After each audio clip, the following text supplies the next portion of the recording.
ఇప్పుడు ఏమన్నా చెప్పండి మీరు. సార్, రాష్ట్రంలో ఫేక్ పోస్టుల యొక్క కలకలం కావచ్చు, గందరగోళం ఎక్కువ అవుతుంది. అవి మీరు తెలుసుకొని వివరణించేలోపు రాష్ట్రం మొత్తం చుట్టేస్తా ఉన్నాయి, మీ పరిపాలన పైన ప్రభావం చూపుతున్నాయి.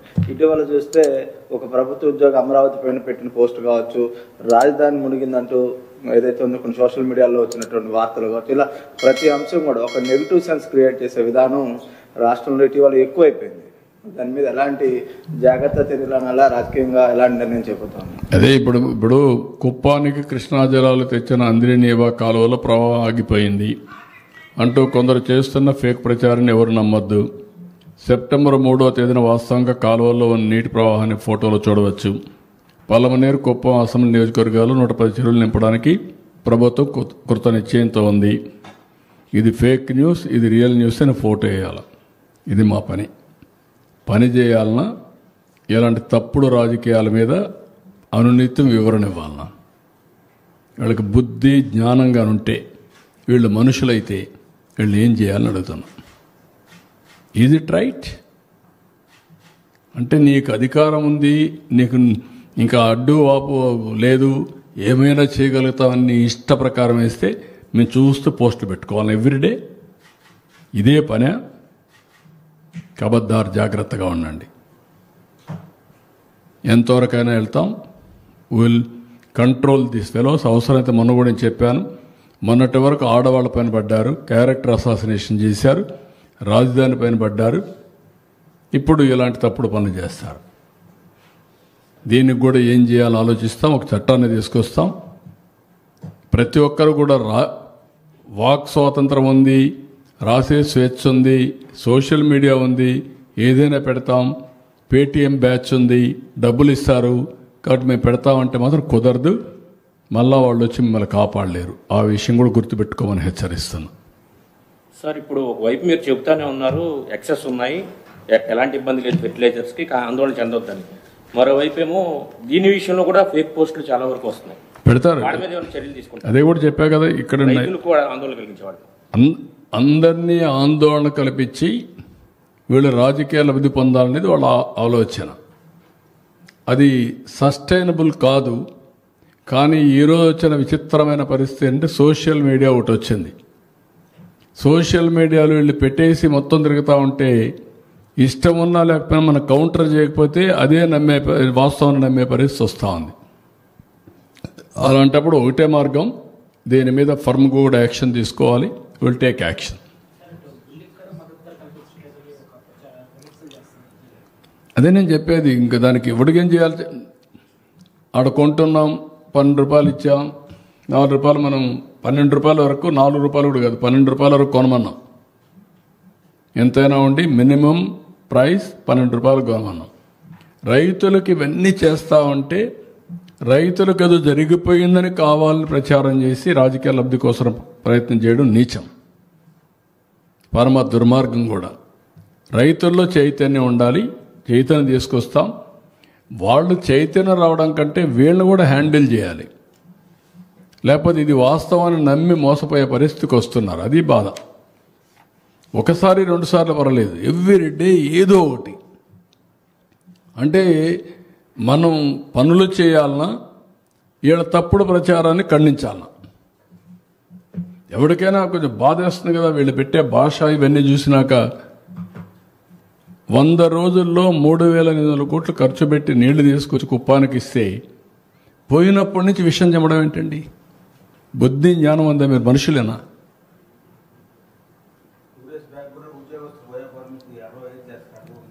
అదొకటి. ఇదే పని. ఫేక్ జీవో 60 అంటే ముందు ఒకటి క్రియేట్ చేసేయడం, క్రియేట్ చేసిన తర్వాత దానిపైన మనం స్పందించకపోతే ఒకటి, లేకపోతే స్పందిస్తే ఒకటి, మనం చేయలేకపోతే ఒకటి, చేస్తే ఒకటి.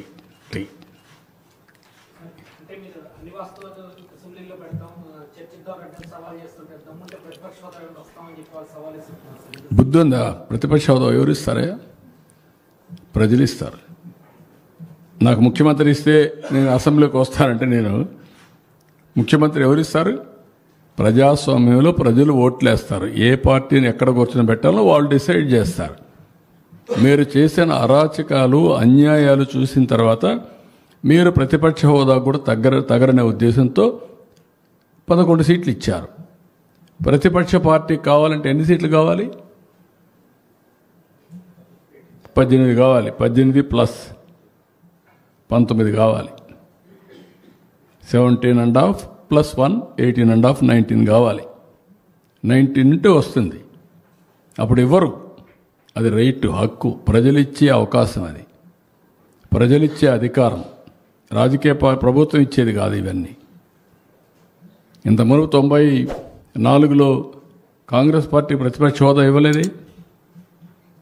26 మంది గెలిచారు. అప్పుడు ఇవ్వలేదు. ఎందుకు ఇవ్వలేదు? వాళ్ళు అడగలేదు, మేము రావనలేదే వాళ్ళు. అప్పుడు వాళ్ళకు ప్రజాస్వామ్యం ఏంటి తెలుసు కాబట్టి. బెదిరిస్తే వచ్చేదనుకుంటే ఎట్టవుతుందండి? ఎక్కడ బెదిరిస్తావు? ఎందుకు ఇస్తారు? ఆ రోజులు అయిపోయినాయి. బ్లాక్మెయిల్ చేసే రోజులు కూడా అయిపోయినాయి. ఇంకా మళ్ళా గొలగరాయి డ్రామా, కోడికత్తి డ్రామా, గొడ్డల వేటు డ్రామా. గొడ్డల వేటు, గుండెపోటు నేను నమ్మాలా? ఇప్పుడు కూడా నేను నమ్మాలా? నీళ్ళు ఇస్తే నీళ్ళు ఇవ్వలేదని నేను నమ్మాలా? ఎరువు ఇస్తామంటే ఎరువు ఇవ్వలేదని మీరు హైజాక్ చేస్తే మేము మిమ్మల్ని రైతు ఉద్యమంగా భావించి మీకు జోహార్లు కొట్టాలా? వాళ్ళు దగ్గర పెట్టుకొని పనిచేయండి. మీరు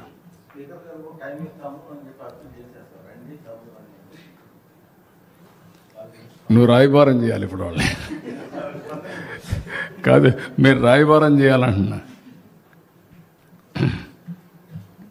ప్రజా సమస్యలపైన శ్రద్ధ ఉంటే ఇచ్చిన అవకాశాన్ని సద్వినియోగం చేసుకొని ఏ అవకాశం ఇచ్చినా ప్రజా జీవితంలో ఆ అవకాశంతోనే పనిచేసి ప్రజలు ఇచ్చిన అవకాశానికైనా కృతజ్ఞతలు తెలియజేయాలి.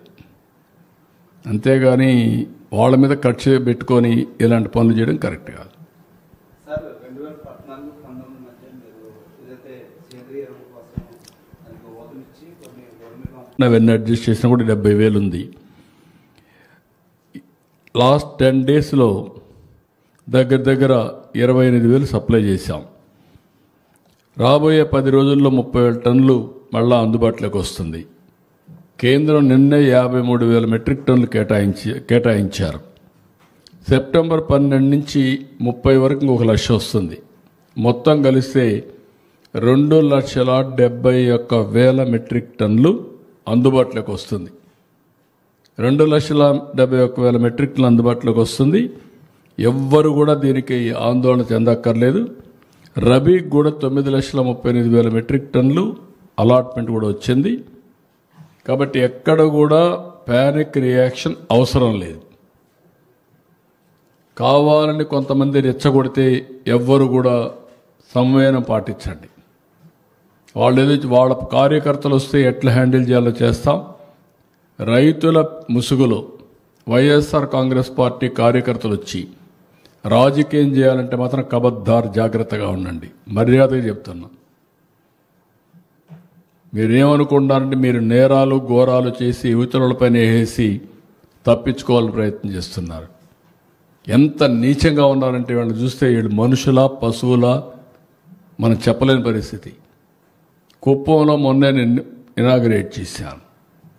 నేను అక్కడి నుంచి రాకమునిపే నేను వెళ్ళిపోతాను, నీళ్లు రావని మాట్లాడే పరిస్థితి వచ్చారు.